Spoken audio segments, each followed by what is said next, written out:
خب، بسم الله الرحمن الرحیم. در ادامه بحث بیگ دیتا ها ما میخوایم یه ذره در مورد پارالل دیتابیس و دیتا استورای پارالل صحبت بکنیم.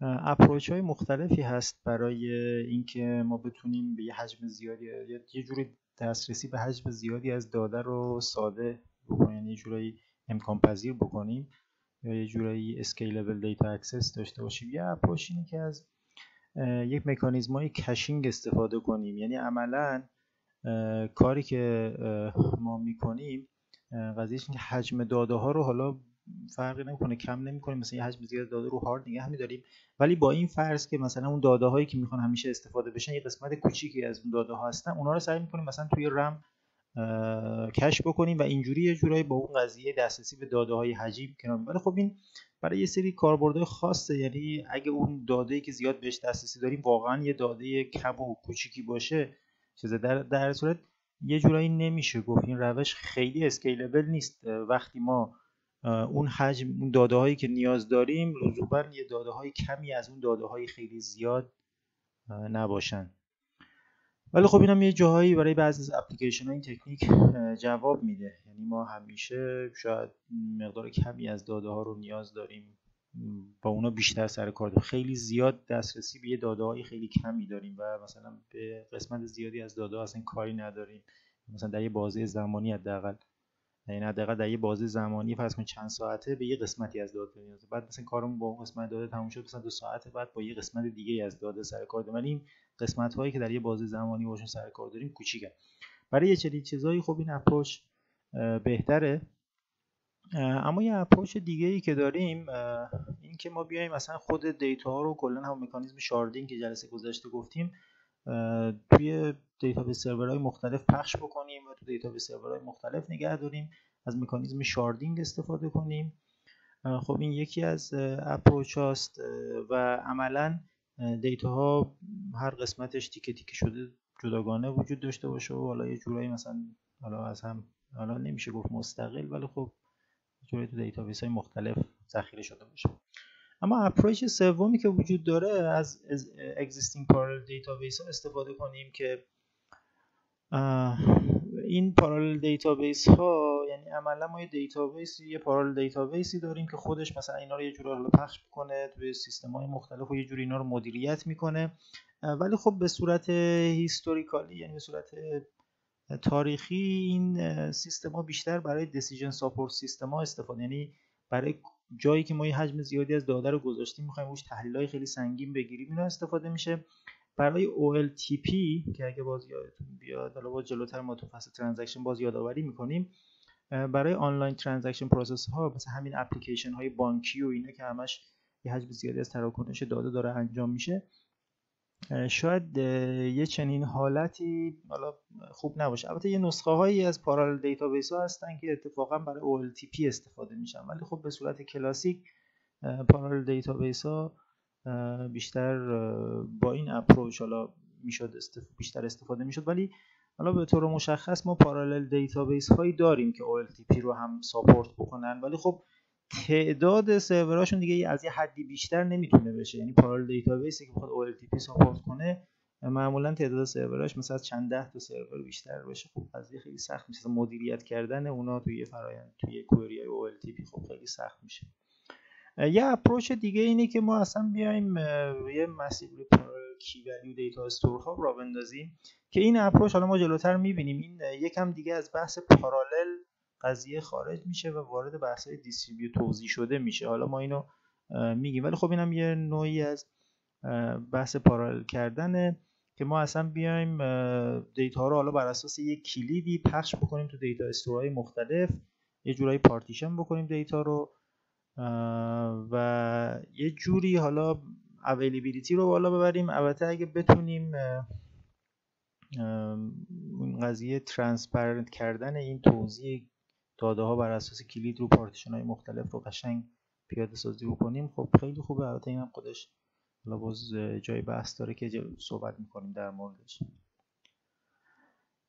یه نکته ای که ولی هست همین اپروچ چهارمی که صحبت کردیم مثلا سیستمایی که اینو پیاده سازی می‌کنن، میگم بحث یه ذره به سمت دیگه، اینجا از پارالل به سمت دیستریبیوتد میره یه جورایی. حالا جلوتر در مورد دیستریبیوتد دیتابیس هم صحبت کنیم قضیه چیه.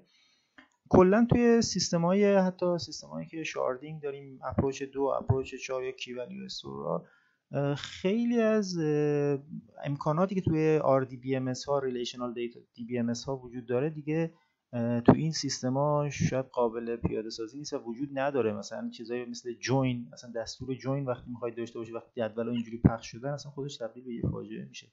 اجرای کوئری های جوین یا اینتگریتی کانسترینت ها و بحثایی از این جنس، خب یکم دیتا ها رو این کار میکنه ولی دیگه ساپورت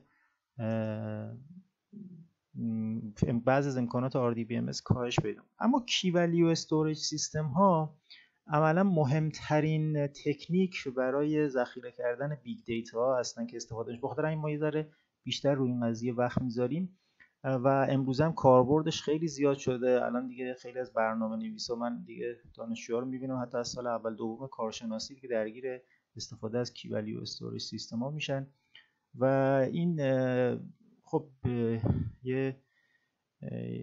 یه گزینه جدیه برای ذخیره کردن داده‌ها. ما یه ذره بیشتر می‌خوایم عمیق‌تر در مورد کی ولیو استوریج سیستم‌ها اینجا صحبت بکنیم.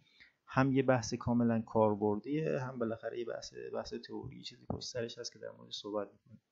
اما کی ولیو استوریج سیستم‌ها چیا هستن؟ کی ولیو استوریج سیستم‌ها یه سیستمایی هستن که طراحی شدن برای اینکه بشه یه تعداد زیادی، مثلا میلیاردها رکورد رو ذخیره کرد توش و حالا این رکوردها میتونن حالا کیلوبایت، مگابایت، حالا هر چقدری باشن. عملاً حالا در مورد اینا باز صحبت میکنیم که به چه شکلی هست. قضیه اینه که رکوردها بر اساس کلیدشون پارتیشن میشن توی تعدادی از ماشین. یعنی عملا توی کی ولیو استوریج ها ما دیگه چون داده ها رو بر اساس یک کلید، هر رکورد اطلاعاتی یک کلید داره و خود محتوای اون رکورد میشه ولیوش و مثلا میشینه توی دیتابیس و ما هر موقعی که نیاز به اون رکورد داشتیم باید کلیدش رو داشته باشیم تا بتونیم اون رکورد رو بازیابی بکنیم و معمولا بر اساس کلیدها دیگه میتونیم پخش بکنیم دیتا ها تو ماشین‌های مختلف و یه کوئری وقتی نیاز داشته باشه به سری داده‌هایی، مثلا اگه یه کوئری باشه که رو رکورد باید زده بشه، این کوئری میتونه پخش بشه روی سیستم‌های مختلف و رو هر سیستمی به صورت مستقل مثلا اون کوئری اجرا بشه، ریزالتش برگرده، حالا یه جورایی اگریگیت بشه و به کاربر نهایی بازگشت داده بشه. و یه نکته‌ای هم که معمولا تو این کی ولیو استورها هست، حالا این به خاطر خصوصیت این کی ولیو استورها ما میتونیم رپلیکیشن رو داشته باشیم، یعنی یه دونه کلید و ولیوش رو چند تا سرور ذخیره بکنیم و مثلا اگه یه سروری که شامل این دیتا کی ولیوی خاصی، کلید خاصی بوده فیل شده، یه سرور دیگه‌ای که اون کلید رو داره بتونه جواب بده و چیز بکنه و سیستم. این قضیه در حقیقت برای بیمه کردن اون اویلیبیلیتی، در دسترس بودن. این اویلیبیلیتی حالا یه بحث خیلی زیادی داره، یه ذره ما امروز صحبت میکنیم در مورد اویلیبیلیتی و این اصلا یه بحث زیادی هست، یه کار زیادی داره میشه کلا رو بحث اویلیبیلیتی. از قدیم شده و الان خیلی قضیه حادتر هم شده این قضیه اویلیبیلیتی. و یه نکته که هست، حالا بحثی که پیش میاد، اگه مثلا این کی ولیو استور مثلا بر اساس کلید یه رکوردی داره، محتوای رکورد اون ولیوش عوض بشه، این باید یه جوری رو تمام رپلیکیشن ها اعمال بشه و در حقیقت اون باید این دیتابیس باید تضمین بکنه کانسیستنت بودن داده یا کانسیستنسی رو باید تضمین بکنه، سازگاری داده رو باید تضمین کنه. اگه مثلا یه دونه از این رپلیکا، یه دونه از این کپیا دیتاش تغییر کرد، باید همه کپی‌های دیگه این دیتا روی سیستم‌های دیگه هم دیتاشون تغییر بکنه. این هم خودش یه بحثی که باز تو کی ولیو استورا به وجود. اما کلا کی ولیو استوریج سیستم ها چند دسته هستن. این قضیه کلید که تو همه یکسانه، یه کلیدی داریم و یه ولیو، یه دیتایی که برای اون کلید ذخیره میشه. ولی خب خود این ولیو ها توی سیستم های مختلف به طرق مختلف بیازم. مثلا بعضی از سیستم ها عملا و اصلا براشون مهم نیست، ولیو رو به صورت مثلا array of byte یا uninterpreted byte نگاه میکنن و میگن یه کلید داریم و ولیو اصلا، یعنی محتوای ولیو رو کاری به کارش ندارن. میگن شما کلید رو بده، ما داده رو بهت میدیم و ما اصلا روی داخل خود ولیو ما هیچ کاری برات نمیکنیم. مثل آمازون استری و آمازون داینامو اینا دیتابیس های کی ولیو استوری هستن که روی خود کلود آمازون هم سرویس میدن. یعنی شما میتونید رو کلود آمازون هم از اینا استفاده کنید. حتی رو کلود آمازون RDBMS هایی مثل PostgreSQL اینا هم سرویس میدن کلا. حالا ولی خب اینا دیگه مال خود آمازونه. یک کی ولیو استورای خیلی خیلی ساده هستن. کی ولیو استورایی داریم که قسمت ولیوشون به صورت وایت تیبل هستن. یعنی مثل یه رکورد میمونه قسمت ولیوشون. یعنی یه سری اتریبیوت ما داریم و مقدارهایی که هر کدوم از این اتریبیوت ها دارن و قاعدتا وقتی به صورت وایت تیبل این امکانم میدن که مثلا بگیم که ما حالا مثلا رکوردهایی رو میخوایم که فرض کنید قسمت ولیوشون مثلا این فیلداشون این مقدار رو داشته باشن. این امکانات به این شکل میگن که مثالایی که از این قضیه وجود داره. خب یکی از اولیناش پیشتازه این قضیه گوگل بیگ تیبله. بعد ما آپاچی کاساندرا رو داریم، آپاچی اچ بیس رو داریم که یه جورایی آپاچی اچ بیس یه جورایی پیاده سازی باز اوپن سورس گوگل بیگ تیبل و آمازون داینامو دی بی. این آمازون داینامو ولی داینامو دی بی نسخه در حقیقت یه نسخه ای از آمازون دایناموه که دیگه قسمت ولیوش مثل یه وایت تیبل یا یه جور رکورد اطلاعاتی بوده. حالا قضیه وایت تیبل هم این که حالا بحث مفصلی داره که باز جلوتر البته یه اشاره کوچیکی بهش خواهیم کرد. و خب قاعدتا یه سری اپریشن و اینجور چیزا رو، یه سری فیلترینگ رو، کوئری زدن بر اساس فیلدها و اینجور چیزا رو دیگه تو این دیتابیس ها داریم. مدل دیگه از کی ولیو استورای هستن که قسمت ولیوشون یه حالت دیتا رو میتونید به صورت سمی استراکچر، بحثی که ما جلسه قبل داشتیم، مثلا اینجا دیتا اگه استراکچرد باشه مثلا میشه به این صورت ذخیره کرد. اگه دیتا ها سمی استراکچرد باشه میتونید مثلا از فرمت جیسون یا هستن دیتابیس از فرمت های دیگه استفاده میکنن. یعنی قسمت ولیوشون دیتابیس های کی ولیو استوریج داریم قسمت ولیوشون مثلا جیسونه، مثل مونگو دی بی که الان خیلی استفاده میشه، تو هم ایران هم خیلی استفاده میشه، دنیا هم زیاد استفاده میشه. و کاوچ حالا دی بی که یه داکیومنت مدل، حالا البته خود جیسون به طور کلی یه داکیومنت به حساب میاد. انگار یه این مدل از کی ولیو استوریج سیستم ها رو گاهم بهشون داکیومنت استور هم گفته میشه که مثلا برای ذخیره کردن سمی استراکچرد دیتا استفاده میشن داکیومنت استورها. البته داکیومنت استورها مدل دیگه از ذخیره سازی هم به حساب میان. یعنی بعضی ما دی بی ام اس هایی داریم که لزوما حالا بهشون کی ولیو استوریج گفته نمیشه، مستقیم داکیومنت استورن. شاید اون کلید خیلی ماهیت خیلی زیادی، یعنی ارزش خیلی زیادی نداره اونجور که برای دسترسی توی کی ولیو استور کلید خیلی مهمه. شاید تو داکیومنت استورها اینجوری نباشه، ولی مثلا یه چیزی مثل مونگو دی بی رو هم یک کی ولیوی به حساب میارن که قسمت ولیش از جنس جیسونه، هم یه داکیومنت استور. و داکیومنت استور معمولا این امکان رو میدن که روی محتوای داکیومنت بشه کوئری زد، فیلدها و تکستایی که توش وجود داره. ولی خب معمولا اکثرا به صورت جیسون یا XML چنین حالتی ذخیره میکنن. مثل یکی از مثالای خود داکیومنت استور دیتابیس هست خود مونگو دی بیه. و حالا دی بی ام اس های دیگه‌ای که داریم، حتی سیستمایی که برای فول تکست سرچ و اینا استفاده میشن.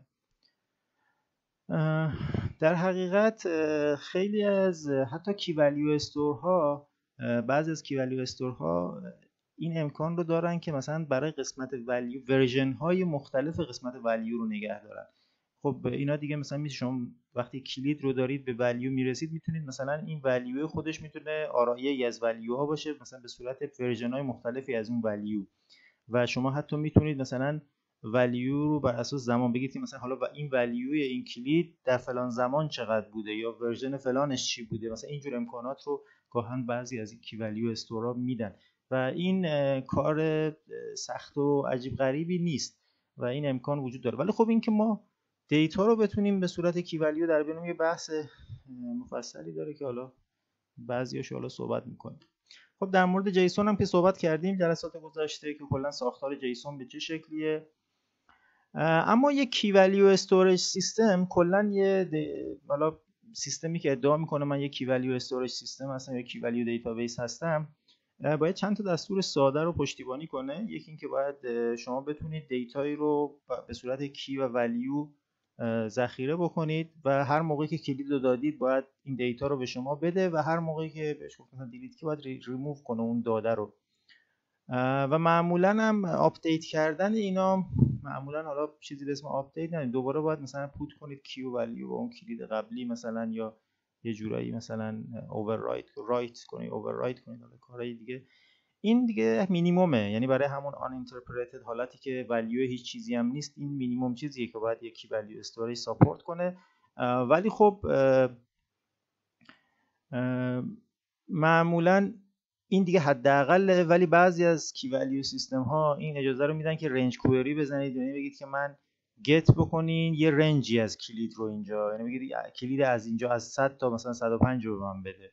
حالا ممکنه بعضیشون ساپورت کنن بعضیشون ساپورت نکنن. بعضی از اینا مخصوصا اون داکیومنت استورا مثلا مثل مونگو دی بی این اجازه رو به شما میدن که روی اون نان کی اتریبیوت ها، یعنی اتریبیوت هایی که برای قسمت ولیو هستن، اتریبیوت هایی که تو دل ولیو هستن هم شما بتونید سرچ بزنید و حتی این امکان هم دارن که رو اونا ایندکس بزنن. یعنی یه امکاناتی هست توی مونگو دی بی اینا به اون فیلدایی که توی ولیو هست، فیلد اتریبیوت حالا یا تیبل باشه یا به صورت جیسون باشه که حالا مثلا تو مونگو دی بی جیسونه، رو اونا میتونید شما ایندکس بزنید برای اینکه سریعتر به اون رکورد مورد نظر برسید. یعنی ایندکس داشته باشید که رکوردهایی که مثلا این خصوصیت توشون هست تو سریع بتونید پیدا بکنید، حداقل کلیدشون رو سریع پیدا میکنید، بعد بر اساس کلیدشون میرید دیتا ها رو میارید. معمولا یه حالا کلید اینجا مثل حالت پوینتر هم میشه تعبیر کرد، کلید رو پوینتر رو به داده. ولی خب مسئله اینه که کلید رو وقتی دارید بعد مثلا با یه مکانیزم دیگه که خود این دی بی ام مثلا از روی کلید میفهمن که مثلا کدوم رپلیکا یا کدوم دیتابیس باید، کدوم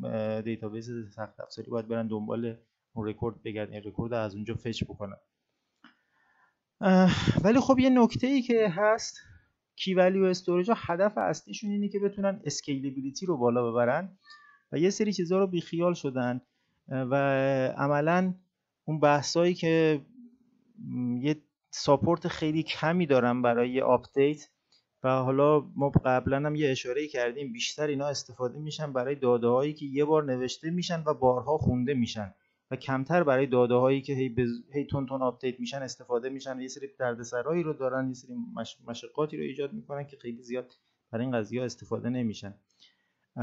و یه سری کوئری پروسسینگ های خاص خودشونو دارن. عملاً مکانیزمای کوئری پروسسینگی که ما توی ترانزکشنال دیتابیس داریم رو خیلی اینا خب به اون سفت و سختی و با اون شرایط اینا ندارن و حالا اون بحثای خود اصلا ساپورت ترانزکشن و مفهومی به اسم ترانزکشن رو خیلی از اینا اصلا دیگه ندارن. یعنی اصلا چون خیلی مشکلات به وجود میاره توی چنین سیستم‌های، اصلا بحث ترانزکشن رو بخوام مدیریت بکنن، اون بحث‌های کامیت و رول بک و اینا اصلا خیلی از اینا بیخیال میشن اون بحثا رو.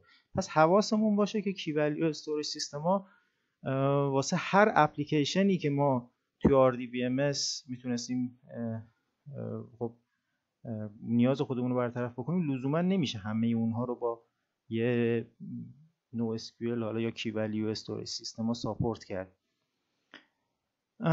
ولی خب بحث کلی اینه که برای ما یه اسکیلبل دیتا استوریج سیستم میسازن. حالا به خاطر همین بعضیا تو همین کتاب هم خیلی سعی کرده با احتیاط به اینا دیتابیس نگه و به اینا بگه استوریج سیستم، و چون همه امکانات یه DBMS رو به طور کامل ندارن و در حقیقت اینا همونایی هستن که بهشون گفته میشه نو SQL، که البته این نو مخفف not only SQL و معنیش این نیست که لزوما، چون ما نو SQL هایی داریم که مثلا ترکیبی از SQL و چیزهای غیر SQL رو با هم دارن و اینجا منظورش اینه که ما DBMS هایی داریم که لزوما برای کار کردن باهاشون لازم نیست SQL بلد باشی. حالا ممکنه SQL هم ساپورت بکنه ممکنه نکنه و اینو بحثش رو بهش میگن نو SQL دیتابیس ها. این بحثی که ما داشتیم حالا در مورد کی ولیو استوریج یه بحث خب مفصل تری داریم، ولی خب قضیه یه بحثی هست، مقایسه پارالل و دیستریبیوتد دیتابیس. به چی میگیم پارالل، به چی میگیم دیستریبیوتد؟ واقعیتش اینه که ما پارالل دیتابیس ها کلا توی بحث‌های تجاری و اینا معمولا ممکنه اسم کلاستر دیتابیس کلاستر رو شنیده باشید. تحت این عنوان بیشتر استفاده میشه. اوراکل کلاستر رو شنیده باشید، پوستگره اسکیل کلاستر. اینا تکنیکایی هستن که استفاده میشن برای درست کردن پارالل دیتابیس. و یه بحث خب قدیمی از دهه 80 این بحثا مطرح شده برای مدیریت کردن داده‌های حجیم. و ولی خب نکته‌ای که وجود داره، مثلا شما بخوای کلاستر اوراکل را بندازین، کلاستر اوراکل رو خودش کلی تجهیزات شبکه اینا، چون باید این سیستم‌ها تقریبا همشون باید با هم هماهنگ باشن، کلی با هم هماهنگی باید بین اونا باشه و یه جورایی مدیریت کاملا یکپارچه و هماهنگی باید داشته باشن. به خاطر همین قضیه این بار هماهنگی که بین این چیزا هست، هم تجهیزاتشون خیلی گرون قیمت میشه، اون تجهیزات شبکه‌ای که با سرعت زیاد اینا به هم وصل باشن، و همین که اصلا نمیشه یه تعداد اینا رو از یه حدی بیشتر کرده. تو رو مرسوم حالا چند ده تا، حالا این چند صد تا از اینا باز خیلی ریسکی، مثلا خیلی شرایط خاص و باز نیاز به اپلیکیشن خیلی راحت هم نمیشه مثلا یه تعداد در حد 100 تا 200 تا اینا رو با هم پارالل کرد و به این راحتی استفاده کرد. و در حقیقت این دیگه ته اسکیل پارالل دیتابیس هست. یعنی پارالل دیتابیس ها رو نهایت میشه مثلا توی پارالل دیتابیس میشه 100 تا دیتابیس رو با هم مثلا اسکیل کرد، یه جوری پارالل کرد.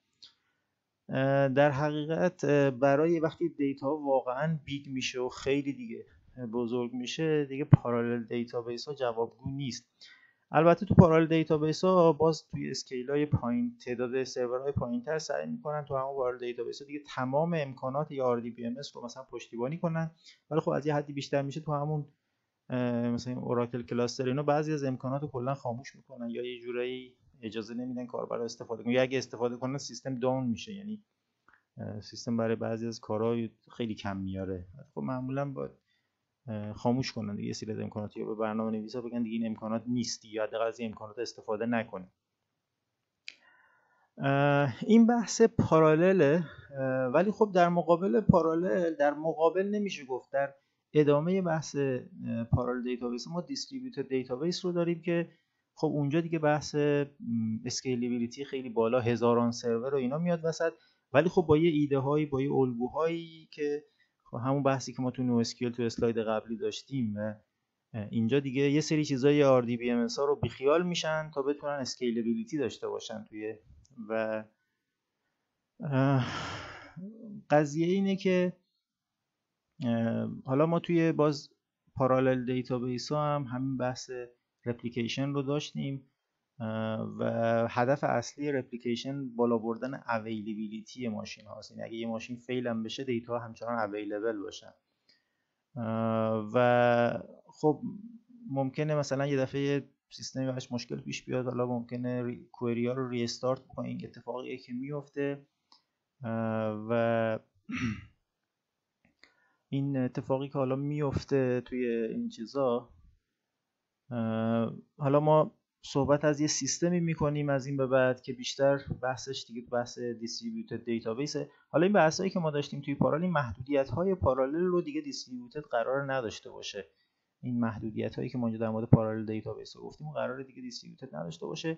رپلیکیشن همچنان دیگه وجود تو همون بحث رپلیکیشن که حالا توی پارالل دیتابیس ها شاید باز کمتر بهش پرداخته میشه، ولی توی دیستریبیوتد این قضیه رپلیکیشن خیلی حاد میشه، چون تو پارالل معمولا اینجوری که ما تعداد سرورهای خیلی خفن و قابل اعتماد رو و هم پارالل میکنیم، اونجا خود سرورها خیلی قابل اعتمادن، ولی حالا ما میبینیم توی بحث دیستریبیوتد فلسفه اینه که اصلا سرورامون میتونه هر نوعی باشن و ممکنه اصلا اون سیستمی که مثلا یه قسمت دیتا روش قرار میگیره خود اون سیستم یه سیستم خفن و قابل اعتمادی نباشه. بخاطر همین فرض بر اینه تو سیستم‌های دیستریبیوتد که سیستمایی که دیتا توشون ذخیره شده اصلا قابل اعتماد نیستن و سیستم خودش باید در مقابل این فیلرها آمادگی داشته باشه. یعنی این یه بحث مهمیه که حالا صحبت می‌کنیم در موردش.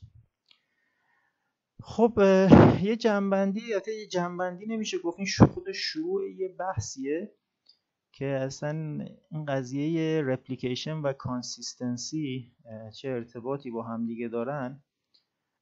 نگاه کنید، هدف از رپلیکیشن بالا بردن اویلیبیلیتیه. یعنی ما هر چقدر اویلیبیلیتی، خب یکی از چیزهایی که امروز خیلی نیازه اینه که یه سیستم اویلیبل باشه، یا در اصطلاح 24/7 یعنی یه سیستم همیشه بشه باهاش کار کرد، مشکلی براش پیش نیاد و حالا بستگی به این سیستم مثلا پارالل باشه، دیستریبیوتد باشه و اینکه اگه یه موقعی مشکلی برای یکی از سخت افزاراش پیش اومد، در کل برای سرویس و برای اون کاربرایی که دارن با اون سرویس کار میکنه هیچ چیزی رو احساس نکنه، هیچ مشکلی براشون پیش نیاد، همیشه سرویس اویلیبل باشه. و یه بحث دیگه ای ما داریم به اسم کانسیستنسی. کانسیستنسی خودش خب یه بحث مفصلیه که حالا نمیدونم توی کارشناسی چقدر خوندیم، ما باز بعداً هم توی RDBMS باز به طور خاص توی این ترم صحبت میکنیم در موردشون. قضیه اینه که مثلا خیلی چیز سادهش اینه که وقتی مثلا وقتی دیتا رو شما رپلیکیت میکنین تو چند تا سرور برای همون قضیه اویلیبیلیتی، برای مسئله اویلیبیلیتی دیتا رو تو چند تا سرور رپلیکیت میکنین، اگه یکی از رپلیکاها یه دونه از اون کپی‌ها آپدیت بشه، باید اون تغییرات رو همه مثلا کپی‌ها اعمال بشه و همه یه جورایی و دقیقاً در لحظه که یکی داره دیتا رو آپدیت میکنه، مثلا من بخوام همون دیتا رو بخونم روی سروری، یکی داره یه کپی از یه داده‌ای رو تغییر میده، من از یه سرور دیگه‌ای دارم اونو میخونم، این یه جورایی باید تضمین کنه که من که دارم بعد از نوشتن اون طرف بعد از اقدام به نوشتن اون طرف دارم دیتا رو میخونم، باید اون دیتایی که اون طرف نوشته آخرین ورژن دیتا رو بخونم. این خودش حالا یه بحث مفصلی داره و ما بحثای الگوریتمایی داریم برای بعضی از اینا، بحث کانسیستنسی تو دیستریبیوتد دیتابیس هم یه سری الگوریتم داریم. البته ما تو فصل 23 یه ذره در مورد جزئیات این الگوریتم‌ها اینا صحبت می‌کنیم. واقعیتش اینه که ما توی این فصل بیشتر توی این فصل نگاه کاربردی و یکم سطحیه و قراره که شما یه نگاه سطحی داشته باشید به اون بحثایی که امروز خیلی مطرحه توی بیگ دیتا و یه آشنایی پیدا بکنید. ما اینجا دیگه خیلی وارد به جزئیات تکنیک و الگوریتم نمیشیم، ما دیگه تو فصل‌های بعد وارد بحث‌های جزئی‌تر و تکنیکی‌تر میشیم. ولی خب اینا چیزاییه که دیگه یه دانشجوی مهندسی کامپیوتر باید بدونه. حالا بعضی از این بحث‌ها رو دیگه یواش یواش ما تو دوره کارشناسی هم داریم اضافه می‌کنیم، ولی خب تو دوره کارشناسی ارشد دیگه شما باید این چیزا رو بدونید، این بحث‌ها رو دیگه باهاش آشنا باشید، چون تو بازار کار، توی تحقیقات، توی ریسرچ‌ها تقریبا خیلی جا با این بحث‌ها درگیر خواهید بود و این بحث‌های به نسبت مهمیه که باید دانشجوی حالا حداقل نرم افزار دیگه بلد باشن اینا رو. و حالا ما تو این فصل یه مروری می‌کنیم بر بحثایی که اینجا هست، به خاطر همین یکم بعضی از این بحث‌ها رو اینجا میگیم، ولی جزئیات تکنیکی و الگوریتم و ایناشون دیگه میره تو فصل آخری که در موردش صحبت می‌کنیم. پس اینم یکی از اون دغدغه‌های ما هست توی سیستم‌های حالا پارالل یا دیستریبیوتد، یکی بحث اویلیبیلیتی، کانسیستنسی. و اگه دقت بکنید هر چقدر که ما اویلیبیلیتی رو می‌خوایم بالا ببریم، یکم کانسیستنسی سخت میشه، یعنی این خودش یه دردسریه دیگه، این کانسیستنسی و اویلیبیلیتی رو با هم داشتن خودش یه دردسر. شما هم اویلیبیلیتی بالا داشته باشید، بعد کپی‌های زیاد داشته باشید، کپی زیاد داشته باشید، بعد این کپی‌ها رو چجوری بخواید این کانسیستنسیشون رو تضمین بکنید. یه بحث دیگه ای هم که میاد وسط، چون بحث پارالل و دیستریبیوتد دیتابیسه، یه بحث دیگه میاد وسط، بحث نتورک پارتیشنینگه. یعنی ما فرض کنید خب این خیلی الان چیزه، مثلا شما فرض کنید همین تلگرام رو در نظر بگیرید. تلگرام سرورهای مختلفی تو جای مختلف دنیا داره و مثلا ما وقتی داریم با تلگرام کار میکنیم از ایران، مثلا به یه سرور منطقه‌ای خاصی از تلگرام وصلیم و مثلا اونایی که تو آمریکا دارن کار میکنن به یه سرور منطقه‌ای دیگه، بعد خود این سرورهای منطقه‌ای مثلا با یه سرور مرکزی در ارتباطن. یه ساختارهایی داریم خیلی پیچیده، حالا پیچیده آنچنانی نه، ولی خب بالاخره یه شبکه‌ای داریم، شبکه‌ای از سرورها داریم، دیتا تو سرورهای مختلف ذخیره شده، عیناً کپی‌هاشون مثلا یه کپی تو سرور منطقه‌ای، یه کپی توی سرور جهانی، بعد ارتباط سرور منطقه‌ای یا با هم مثلا ممکن از کانال سرور جهانی باشه. و اتفاقی که میفته خب ممکنه بعضی وقتا اصلا ارتباط بین این سرورها قطع بشه و وقتی ارتباط، یعنی در حقیقت این همون چیزی که نتورک پارتیشنینگ به وجود، یعنی یه جور نتورک پارتیشنینگ به وجود بیاد. ولی خب مثلا کاری که میکنن، ماهایی که تو ایران هستیم باز با همون سرور منطقه‌ای تلگرام کارامون انجام میدیم، به هم دیگه پیغام میدیم، با هم صحبت میکنیم، هیچ مشکلی نداره. ولی ممکنه اگه یکی این وسط بخواد با یک کسی که توی فرض کنید توی آمریکا هست صحبت بکنه، ممکنه دیگه پیغامش دست اون کسی که توی آمریکاست نرسه و این الان همین چیزی که گفتم، مثلا الان ما تلگراممون از کار نمیافته و من مثلا یه پیغامی رو میفرستم به دوستم توی آمریکا، ولی چون ارتباط سرور منطقه‌ای ما با سرور منطقه‌ای فرض کنید آمریکا قطعه، پیغام من به دوستم نمیرسه. دوستم هم داره با تلگرامش تو آمریکا کار میکنه، با دوستاش تو آمریکا داره صحبت میکنه، اون فکر میکنه که تلگرامش وصله، منم فکر میکنم که تلگرامم وصله و من یه پیغامی به دوستم میفرستم و اون پیغام اون دوستم سین نمیکنه. در اصطلاح عملا ذهنیت من این میشه که خب اون دوست من احتمالاً آنلاین نیست، در صورتی که اون دوست من آنلاینه و اتفاقی که میفته اونم ممکنه یه پیغامی به من بده و شما البته خیلی چون این باید دقیقاً اینو موقعی تست بکنید که دقیقاً ارتباط بین سرورهای منطقه‌ای قطع شده باشه. اولا که تلگرام خب خیلی اوضاع خوبی نداشت، از این چیزا گاهی پیش میومد، من خودم یکی دو مورد دیدم، ولی خب الان خیلی سخته اون شرایط و اون وضعیت رو به خود تست بکنید، چون شرایط فیلر باید وجود داشته باشه.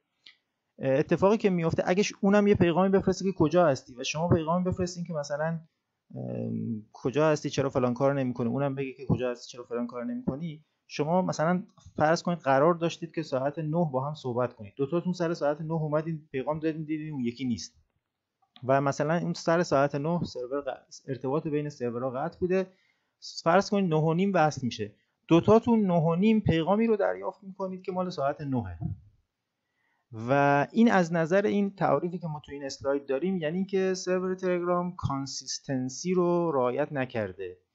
یعنی وقتی مثلا حالا به نوعی اون سرور آمریکا قطع بوده، مثلا این نباید پیغام شما رو میپذیرفته، ولی خب مسئله اینه که اون چیزی که تو تلگرام هست، شما یه پیغامی رو میفرستید، یه حالت ساعت اون پایین میزنه، بعد که پیغام بره رو سرور بشینه یه تیک میشه، این وقتی که پیغام شما بره رو اون سرور منطقه‌ای بشینه یه تیک میشه و موقعی که طرف ببینه میشه دو تیک.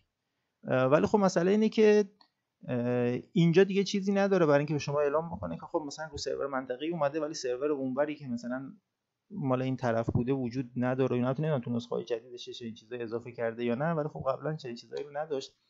یعنی عملاً و واقعا اینجوری اتفاق میافتاد. من پیغام بعضی از دوستامو با تأخیر من برای دوستان پیغام میفرستادم، بعد از طریق یه اپلیکیشن دیگه با هم صحبت میکردیم، بعد مثلا اون گفت من پیغام فرستادم، من گفتم دریافت نکردم، بعد مثلا چند ساعت دریافت میکردم و این قضیه نتورک پارتیشنینگ و این یه جورایی مخالف کانسیستنسیه.